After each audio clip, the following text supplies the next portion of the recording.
Well, hello, our fellow friends, our fellow neighbors, and our fellow shining stars.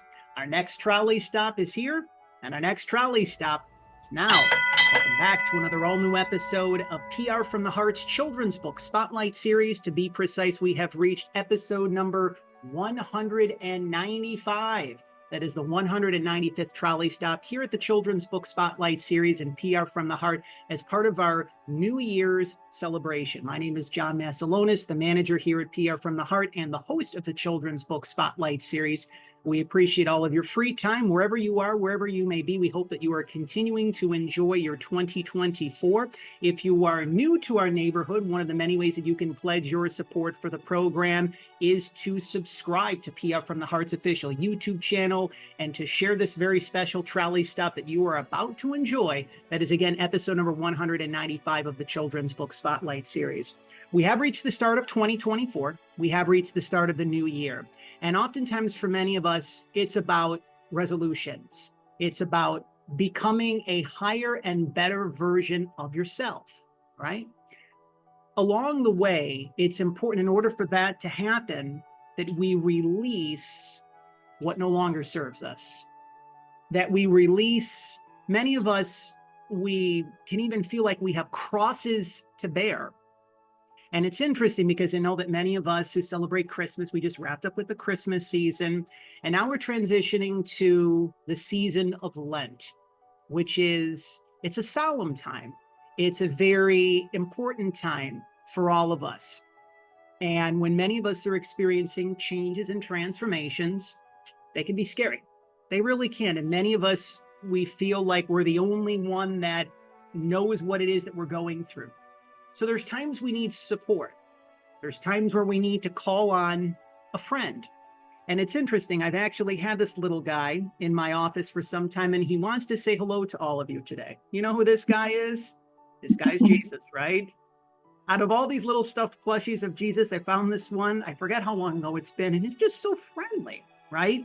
And we're really excited to have one of the top award-winning Christian children's authors joining us here this week for our 195th trolley stop on the Children's Book Spotlight series to talk to us about Lent and really what it means. It's so much more than a word. It's not even just the season. There's so much beyond the scope of that and how we can really implement Lent in our lives. And whether we're Catholic or we're Christian, or, you know, there's some people, it's football season, right? There's many people that, I don't know, worship the altar of Jared Goff of the Detroit Lions or Josh Allen of the Buffalo Bills, right? So we encourage all of you, our listeners and viewers, our friends and neighbors, and of course, our fellow shining stars, to head on over to Amazon.com if that is your preferred online vehicle of your choosing, and to purchase your copy of Twas, the Season of Lent, courtesy of our friends and neighbors at Zonderkidz. I just love saying the name of their publishing company because it's so fun, it's so colorful.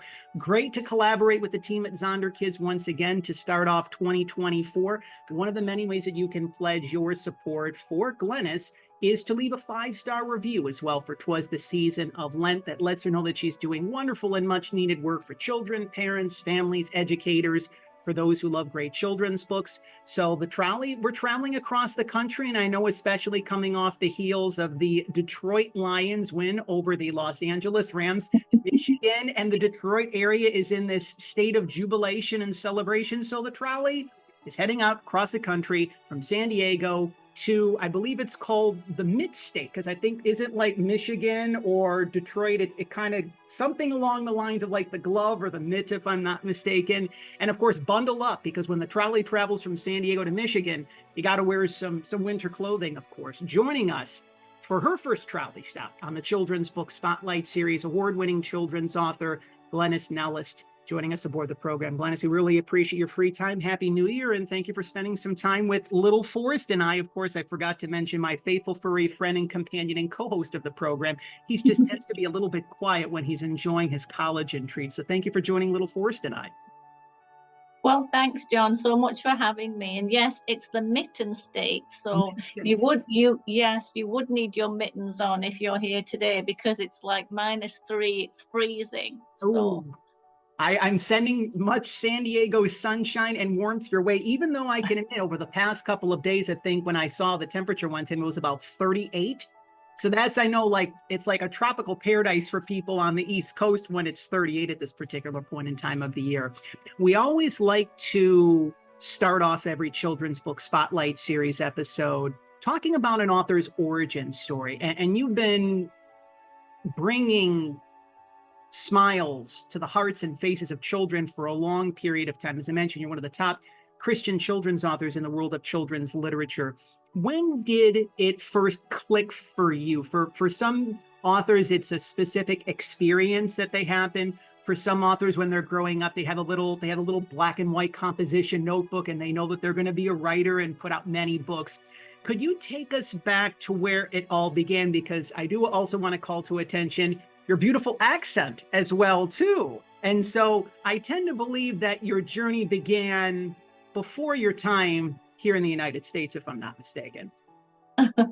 Well, that is correct, but it's just interesting. So yes, as when I was a little girl growing up in the north of England, that's the accent you can hear. I'm from the Manchester area, and growing up there as a little girl, I loved pads of paper. I loved pens, pencils, and I was fortunate enough. I'm one of 8 children, but for some magical reason, my dad, he was a pastor, but he was also a professor at a college, and he had a little study.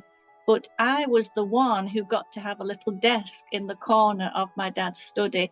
And so my earliest memories of writing stories were in that study, and I just loved it. That was my favorite thing to do. I would go in there with my little pads and write stories. And so ever since I was a young girl, this love of writing and reading has been in me. It's been part of who I am. And I remember as a teenager then writing poems, and my mum, if we had people round to dinner, my mum would say, "Glenys, come and read your latest poem to our guests." And I used to pretend to hate it, but really I loved it, So I was nurtured, I think, by great Christian parents who saw that writing potential. But it wasn't actually until we came to the United States in 2010. No, sorry, it was 2000. I'm married to a pastor, and we came here to explore ministry. And we were only supposed to stay for 5 years, John, here in Michigan. And we were going to take what we'd learned back to England. Well, here we are, like 23 years later. It's 24 years later now, isn't it? But it wasn't till we came here and I stepped out of public school teaching. I was involved in children's ministry, and I started writing curriculum for my Sunday school teachers. And in the process of rewriting the great stories of the Bible, that's when I just fell in love with this whole concept that there's always a new way to tell the old stories. And so that really is what kickstarted my journey as an author, was rewriting the Bible stories. So my first book was published 2014. So yeah, I've been published for 10 years. Congratulations. That definitely is a benchmark to be able to celebrate. When we're called, when we're given really a divine mission to do something, we also realize that we're divine, but that we're human. So we can experience challenges, difficulties, obstacles, problems, stressors, troubles, worries, you name it. We can experience all of that and then some. Especially when you're talking about and sharing the word of the Bible, and really just sharing that very holy scripture and communicating in ways for kids, sometimes, we can feel like, why me? Like I'm being called, I'm just one of many kind of thing, right? Some people may even have imposter syndrome to a certain extent, like why not someone else? Could you share with us some of the specific challenges and the difficulties that you've experienced along the course of the past 10 years, especially with the release of your new book? Because again, when we talk about Lent, before we get to Easter, which is new life, new beginnings, it is that solemn, sad, almost a season of grieving to a certain extent. So I'm really curious, could you share with our listeners and viewers specifically some of the challenges that you experienced along the way? Mm-hmm. Well, certainly, as a writer, you do suffer from imposter syndrome. It's you can't help comparing yourself to other people and wondering if you can make it, you know, if you can be successful in this crowded, competitive space. So actually, when I first started writing my first book, which was called Love Letters from God, it's published by Zonderkidz, and it's 18 Bible stories that were inspired by my writing for teachers. But one of the first challenges that I remember that I always share with other writers to try to encourage them, that book I quit halfway through because of imposter syndrome, because I felt like I wasn't good enough, you know. And that book sat gathering dust on the shelf for a whole year before my husband actually encouraged me to pick it up again. So that's the first challenge, I think, is believing in yourself and believing that God has given you this gift to write, and it's our job to share that with the world. My second challenge really was after, you know, sort of recovering from that imposter syndrome and thinking, okay, well, maybe I can do this, is actually getting published. You know, you have to be very patient and just keep praying and work hard. I attended a writers' conference back in 2011 when I pitched my first book to Zonderkidz, and then I had to wait a whole year before they agreed to it, and then it wasn't published till 2014, so that was 3 years in the making. So you have to have a lot of patience and just a lot of prayer, you know. But these challenges, they are surmountable, you know. You just keep working hard, and it's like, to me, it's like a partnership with God. You put your hand in God's hand and you do it together, you know. And then secondly, you talked about the challenge of writing Twas the season of Lent. I'm just going to show you the gorgeous cover of the book. Can't take any credit for it, of course. I'm not an illustrator. This is illustrated by Elena Selivanova. But you're right. So early in my writing career, it's kind of easy to write about Christmas, you know, Advent. It's a joyous, celebratory occasion. And plus, everybody's looking for good quality literature about Christmas, books that share the story of Jesus' birth in different ways. And so that writing those kind of books for Christmas was, I'm not saying it was easy, but it's definitely a different challenge when you decide to tackle the season of Lent, because there aren't many books out there for children that explore Lent, probably because of what you just shared, that it's more of a somber season, you know. But really, I think for Advent, we spend so much time waiting and preparing joyously for the birth of the Saviour. Why shouldn't we give the same sort of respect to Lent, you know, and spend some time anticipating and waiting? And because, yes, it's somber because, of course, it's the death of Jesus, but the resurrection is a wonderful thing to anticipate and look forward to. So I think any resource that helps us do that is a welcome resource.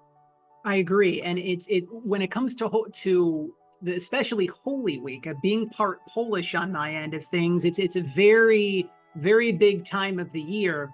I regularly attend Holy Thursday services, and there's this song when it's towards the very end of the service. It's called Pange Lingua, which is Latin, which is when the priest has the Blessed Sacrament, and he's literally going around the church in the procession. And it's this, I still even get goosebumps hearing the song, because again, it's a very solemn, sacred, sad song almost, but there's something very healing about it at the same point in time. And it really is, and this really leads into, before we dive into the pages of your book, is when it comes to Lent, you know, when we're experiencing change and transformation, it can be scary, right? When we're letting go of a new identity.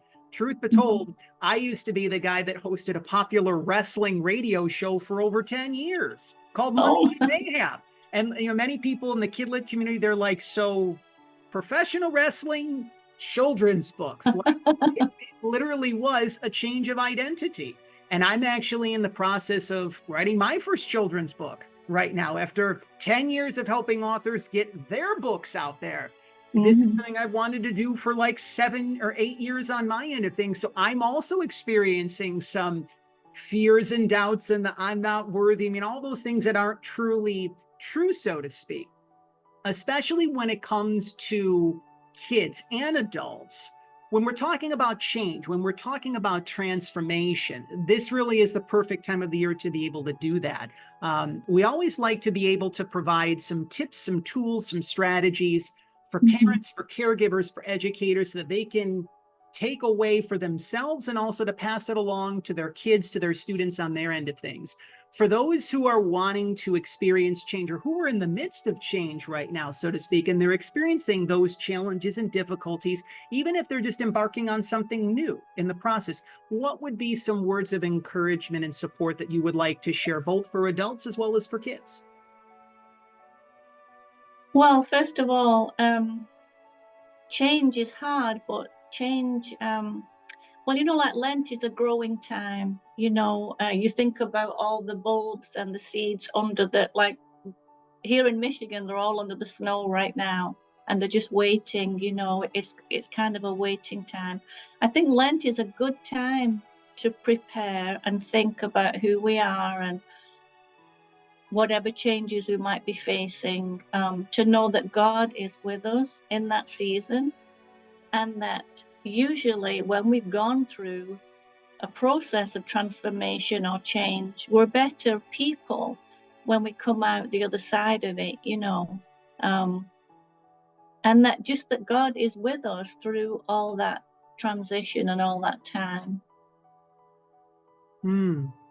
And that's important, that we really rely on and we connect with our faith. And it's interesting because I had a prayer that I found that I actually wanted to share, so that we can do our part to provide some more inspiration and hope for those who are enjoying episode number 195 of the Children's Book Spotlight series. It's a prayer that's written by Hannah Moore Coas, and it's called the Prayer of Faith. God is my help in every need. God does my every hunger feed. God walks beside me, guides my way through every moment of the day. I now am wise, I now am true, patient, kind, and loving too. All things that I am, can do, and be through Christ, the truth that is in me. God is my health, I can't be sick. God is my strength, unfailing, quick. God is my all, I know no fear, since God and love and truth are here. How lovely. It's something that I actually have right next to my nightstand at bed. And it's just like, there's times, oftentimes, many times, that we can feel like we're depleted, or we need to go to our energetic resources, so to speak. And that's really where our faith comes in. And that's one of the reasons why I really love your work, is the fact that you're not only communicating the message of Christ with children, but you're encouraging kids to stay connected to their faith, to stay grounded, to stay rooted in who they are, because ultimately that's what faith is. What does that mean to you? Because I can only imagine, like, the letters, the emails, when you travel across the country and around the world, and you speak to different people, like, what does that mean to you, knowing that there are children out there that are staying connected to their faith as the result of being introduced to your work? Well, John, it's an enormous privilege, you know. It kind of grounds me as a person, and it makes me feel humble. Writing words for children is a very, it's a privilege, but it's an awesome responsibility. It's a responsibility because, you know, children, their little hearts. They're still growing, they're still developing, and they're like little sponges. They take everything in. So we have to be very careful about what we teach our children, about the kind of role models we are. So when I get a glimpse into how my words, how my books are impacting young hearts, it's just the best, most wonderful feeling, you know. And it makes all those obstacles, all that hard work, it makes it worth it. But I am very prayerful before I write my books, because I know that that my words are going to affect them, and hopefully in a positive way. I also try to not be too pedantic in my preachings. I believe that we should leave room when we write for children to wonder about who God is for themselves, you know. I think it's really important to do that. Now comes the time in our Children's Book Spotlight Series episode where we dive into the pages of the brand new heartfelt book that we are sharing on the program. And of course, in this week's Trolley Stop, it is 'Twas the Season of Lent. And we encourage all of you, our listeners and viewers, our friends and neighbors, and of course, our fellow shining stars, to head on over to Amazon.com, purchase your copy of 'Twas the Season of Lent, courtesy of our friends and neighbors at Zonderkidz. It is now available. You can also head on over to your favorite children's bookstore or your favorite independent bookstore, or also your favorite local library. One of the many things that you can also do, in addition to leaving a 5-star review on Amazon, is when you walk into your local children's or independent bookstore, your favorite local library, if you see the book, awesome. If you don't see it, make that polite, kind recommendation. Mention that they should stock 'Twas the Season of Lent, because this is really a message that not only children can benefit from, but adults as well too. And for all educators out there who are interested in connecting with Glenys for author school visits for the 2024 school year, you can connect with her official website. We've included that in the description below as well. I love the book because it literally breaks down, you know, Lent it's 40 days and 40 nights. And to be able to break things down right off the bat, it's okay. So kids are learning the fact that Lent is 40 days and 40 nights. You integrate some beautiful Bible passages. And even one of my favorites is on day 1. And just to mention your words, if I may, Lent is a waiting time too. So we're obviously, you know, looking forward to springtime, but in order to get to spring, we have to wait and also enjoy whatever winter brings. So for 40 days, we wait for Easter to come. And as we wait, we get ready to grow and change, to listen to God, to ask questions, to think about the choices we make, to try to put God first. Putting a pin in that particular thread, and we can come back to that momentarily. But for those who are being introduced to your work, to your series, to this particular book for this particular point in time, could you share with us a little bit more about the journey of 'Twas the Season of Lent, and what children and parents and families and grandparents and anyone who loves children's books will be able to learn about and enjoy in the process? Yeah. So, as I said earlier, I think 'Twas the Season of Lent is the 4th in this series. I never thought it would become a series, but you never know what God will do in your life. So the first one was 'Twas the Evening of Christmas. And what I did was to take the Clement Seymour classic poem, and I rewrote it with Jesus as the hero instead of Santa. So that is the first in the series. And then we brought out 'Twas the Morning of Easter. Again, illustrations by Elena Selivanova. But those 2 first books were simply the poem rewritten in the Clement Seymour style. Now, the third one was the one that really led me to think more about writing stories and devotions. So 'Twas the Season of Advent was the third book, and that had 25 stories from December 1st through to Christmas Day. And each part of that book is prefaced by a little poem based on the Clement Seymour classic. So that brings us to 'Twas the Season of Lent, where this is my most ambitious one in the 'Twas series to date, because as you said, it has 40 stories, short devotions for the Lenten season, beginning on Ash Wednesday and taking you through to Easter Sunday. So for families or children's ministers who plan to use this book, it's important to remember that Sundays are not included in Lent. So what you should do if you start reading the book, you start on Ash Wednesday, but you kind of skip your Sundays, because, you know, in the faith tradition, it's believed or it's thought that every Sunday is like a little Easter, so we don't need to include that in Lent. It's like you can eat your chocolate, you know, on Sundays, because they're not typically included in the 40 days. So, but if you read the book once a day, skipping Sundays, or what I like to suggest is that on Sundays, maybe as a family, you look back over the stories that you've read up to that Sunday and then talk about what your favorite one was, maybe reread your favorite one. But yeah, so the book will take you through to Easter Sunday. What I don't want to do, John, is kind of make parents or families feel bad if they miss a day, you know, because 40 days is a long time. It's true. And yeah, and so, you know, I don't want, parenting is hard anyway.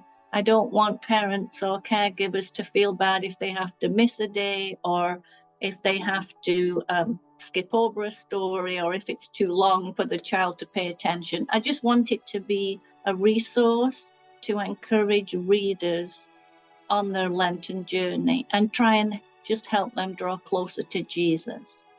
And you're very much doing that in the process, taking back that pin and talking about putting God first. It's something that I mean, we could probably spend, you know, just like a full day just being in prayer and meditation, being like, okay, putting God first. And oftentimes it gets to the point where, how does one of Einstein's beloved quotes, that insanity is doing the same thing over and over again and expecting the same results. Eventually, when you let go, whether a person is, I mean, whatever person's faith actually is, there's the process of surrendering to a higher power. You know, for many of us, it's God, it's Jesus. You surrender in the process. But specifically on the thread of putting God first, we've gone through a lot. Kids have gone through a lot, especially over the past couple of years. Why is it important, maybe now more than ever before, that we not only say we're going to do that, but actually do that? Because eventually you can keep saying something, but you eventually have to, as the Nike brand has said for decades, you got to just do it. When it comes to putting God first, why is that more important now more than ever before? Well, I think although it's hard in many ways to put God first, I think if we can do that, it makes us happier. You know, I think if we can try to be more like Jesus, because when you think about it, how did Jesus put God first? I mean, we know that Jesus spent a lot of time in prayer. We know that he read scripture, and I certainly hope that I can do that a little more this Lent. But really, if you look at the life of Jesus, I feel like he put God first simply by loving others, really, and by always being available for them and welcoming them and reaching out to them. And so I feel like putting God first in our lives, maybe it's replicating what Jesus did, or joining Jesus on his mission and trying to think, how can I be more loving? What can I do to help my neighbor? You know, and in the process of doing so, I think we feel better about ourselves. Agreed, because this is also why it's important to remain humble, to remain grateful, to remain appreciative, because life has a way. It's interesting. Oftentimes we want life to go like this. Straight line, you get from point A to point B, but you know, God wants us in the midst of all that. If life goes here, here, here, here, like that's kind of how life lands up happening. But eventually, through our faith and through the power of prayer, we ultimately get to where we're meant to be.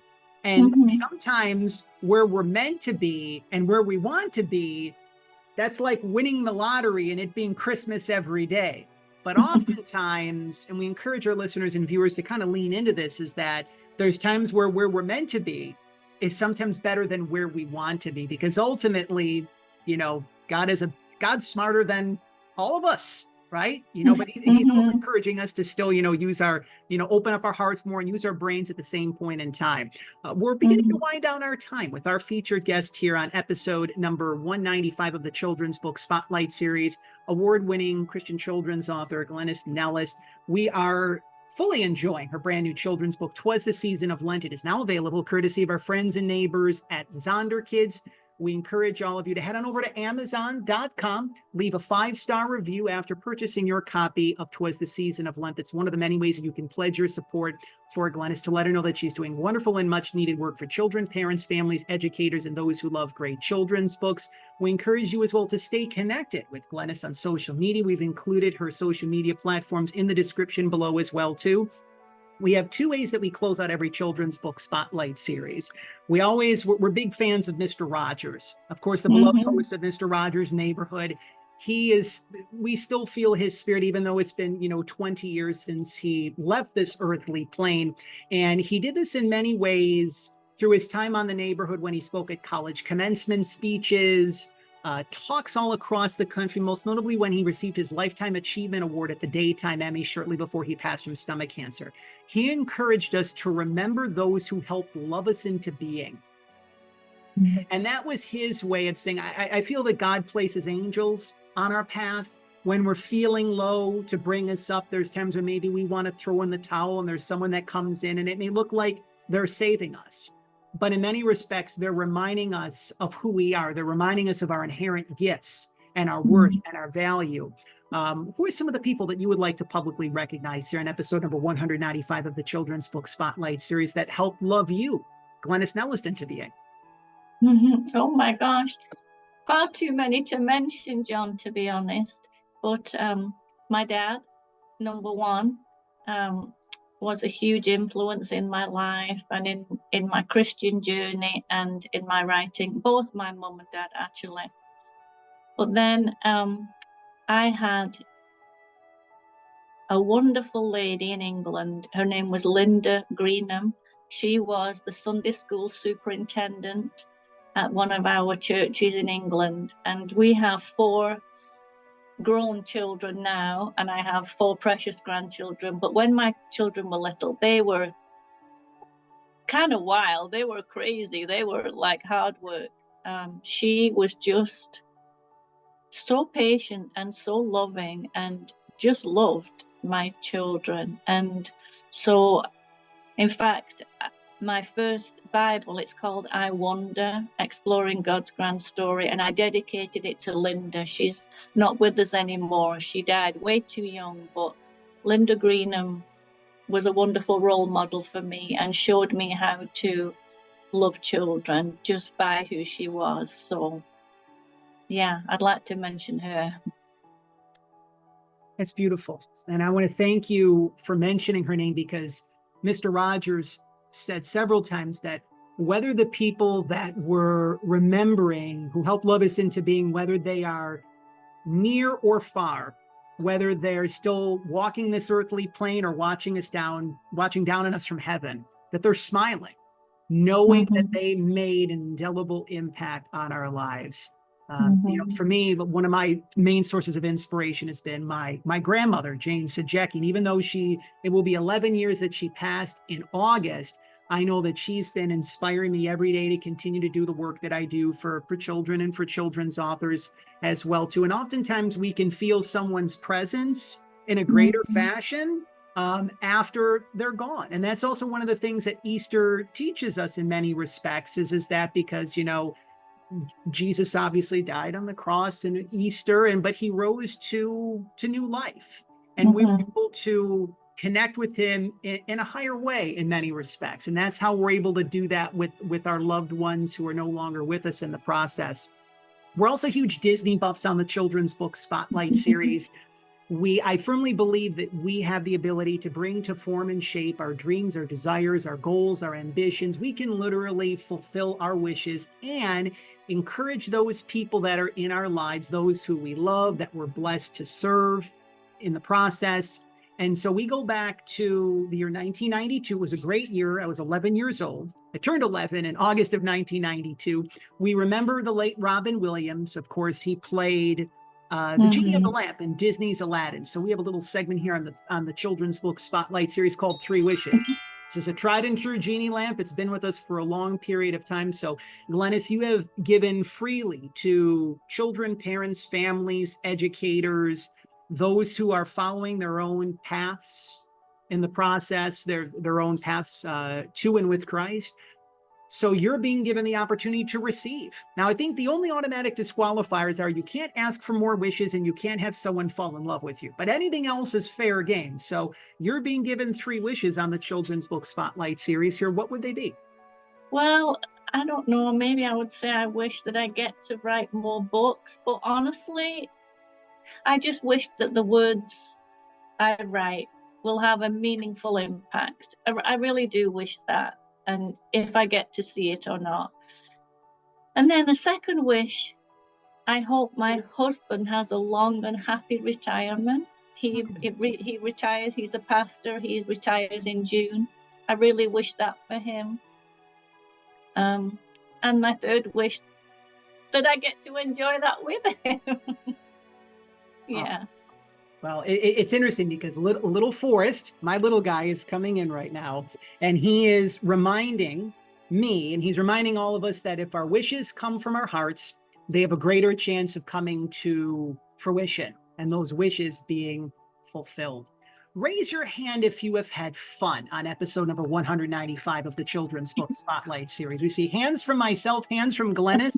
We also see paws up from little Forrest. Well, hello, little guy. Of course, we remember the beloved movie critics. If you remember back in the day when a movie was really good, Siskel and Ebert would give it 2 thumbs up. Well, little Forrest is proudly giving Twas the Season of Lent 2 paws up. It's one of the greatest endorsements in the world of children's literature when little Forrest gives 2 paws up. So again, we encourage all of you, our listeners and viewers, our friends and neighbors, and of course, our fellow shining stars, to head on over to Glennis's official website, her first name, her last name.com. She keeps it super simple, which is always super awesome. You can head on over to Amazon.com as well. Purchase your copy of 'Twas the Season of Lent or any of the other books of Glennis's wonderful series. And of course, again, for all educators that are out there as well, too, you can connect with Glennis via her official website, and you can connect with her to facilitate your own author school visit for your students during the 2024 school year. And again, to stay connected with Glennis on social media, there's likely some more things that she has up her sleeve, some wonderful projects as well too. And a special shout out to Jessica and the team at Zonderkidz. They really produce quality children's books, ones that really make a difference in the lives of children and us as big kids as well too. But fear not. I know that many of you were sad, just saying, okay, well, you know what? It's the end of a trolley stop. And, you know, there's always some sadness when it comes to that. But there are many more magical trolley stops to come here on the Children's Book Spotlight series as we are counting down to episode number 200 of the program. Right around the corner. If you are a children's author, if you are a middle grade author and you would like to share your inspiring story in the release of your brand new children's book, just as Glennis did here today on the Children's Book Spotlight series, we encourage all of you to head on over to our official website, prfromtheheart.com, or connect with us via any of our social media platforms that you now see on screen. Facebook, Instagram, and X, as we would like to refer to it, the artist formerly known as Twitter, and let us have you on the program. It'd be wonderful to be able to share your inspiring story. We are also looking forward to celebrating in just a few short days the 3-year anniversary of the Neighborly Reviews bookcast. Our dear friend and neighbor, of course, we mentioned Mr. Rogers. Remember Mr. Rogers' Neighborhood, but you also remember the beloved Mr. McFeely's Speedy Delivery. I know, little Forrest. David Newell has been alongside us for our journey as the co-host of the Neighborly Reviews bookcast for the past 3 years. where we are now one of the top children's book review programs online for parents and educators. We're going to be celebrating our 3-year anniversary in the month of February. So if you are a children's author, we'd love for David and I to be able to share and deliver a heartfelt review of your brand new children's book on a forthcoming edition of the Neighborly Reviews Bookcast. Feel free to connect with us via our official website, prfromtheheart.com, or any of our social media platforms in the process. And of course, if you are a children's author, either published or self-published, and you are looking to have some additional dedicated support to bring your journey even further along, to fulfill your wishes, we've had the opportunities over the past 10 years. We're going to be officially celebrating our 10-year anniversary in just a few short months. Authors ranging from John Parra and Catherine Roy to some of the children's authors that are now just starting their journeys, to head on over to our official website, prfromtheheart.com, schedule your connection call, and let us see how we can be of service to you in 2024, because it is the year of the children's author. One final time, head on over to Glenys's official website, which is, again, her first name and her last name.com. Head on over to amazon.com. Be sure to leave a 5-star review for Twas the Season of Lent. Again, one of the many ways that you can pledge your support for Glenys, to let her know that she's doing wonderful and much needed work for children, parents, families, educators, and for those who love great children's books. But when we hear the trolley, we know that it is time to go. So we want to thank you for your continued support of PR from the Heart, for your continued support of the Children's Book Spotlight series, for your continued support of children's authors and illustrators, such as Glenys, who again are doing wonderful and much needed work for children, parents, families, educators, and those who love great children's books, for your continued support of the pillars of our community, local libraries and children's and independent bookstores. But above all else, we want to thank you for helping us to walk home the children of the world. If these messages that we have shared here on episode number 195, if this trolley stop has lifted your spirits, if now you say, you know what, Glenys and John, I'm still a little bit afraid of change and transformation, but I know that God and Jesus have my back. Well, you know what? That is wholeheartedly true. If you feel that this message needs to be shared with someone in need, we encourage you to subscribe, if you haven't had the chance to do so, to PR from the Heart's official YouTube channel. Share this very special trolley stop on your favorite social media platforms of your choosing, the special trolley stop that you have now been enjoying. So again, we want to thank you for all of your continued support, and enjoy again the rest of 2024. Remember our favorite friend, Mr. Rogers, one final time. He is reminding us, as he always does, of his inherent worth, of our inherent worth and our inherent value. Somehow the man managed to weigh 143 pounds for his entire natural adult life, as 143 were his 3 favorite numbers: 1 letter in I, 4 letters in love, 3 letters in you. We are sharing our favorite 3 numbers, as Glenys and little Forrest were kind enough to join us here this week. 2 letters in we, 4 letters in love, 3 letters in you.